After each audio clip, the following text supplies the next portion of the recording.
Charles Barkley hosted, but it was Andy Sandberg who got his first chance to open the show in quite a while when he strapped on the old sweater vest and took center stage as Rick Santorum, the second place finisher in the Iowa Caucuses, and the man now saddled with the awesome responsibility of denying Mitt Romney the Republican nomination for president. Now, Sandberg's monologue was a pretty good start to the opening show of 2012, but with most of the piece repeating the same joke about how Rick Santorum is basically unknown, lacking in resources, and will probably wind up as roadkill beneath Mitt Romney's well-financed campaign juggernaut, I wasn't mildly amused by most of it and think an appearance by Bobby Moynihan's Newt Gingrich might have helped the bit a lot. Nor was I impressed when Kristen Wiig appeared later in the show as Michelle Bachmann.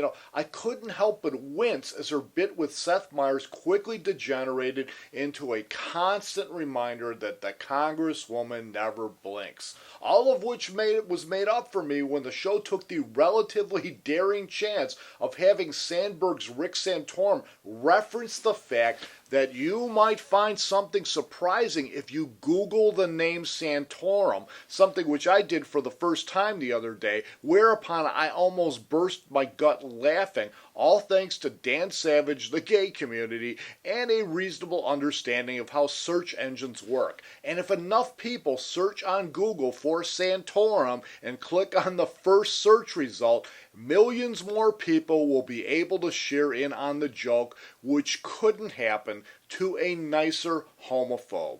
Now, next week, Daniel Radcliffe is hosting. The New Hampshire primary results will sure to be skewered on the show, and I'll be back here to talk about both. So hit the subscribe button above, and be sure to head over to snlpolitics.com for additional content. See you next week.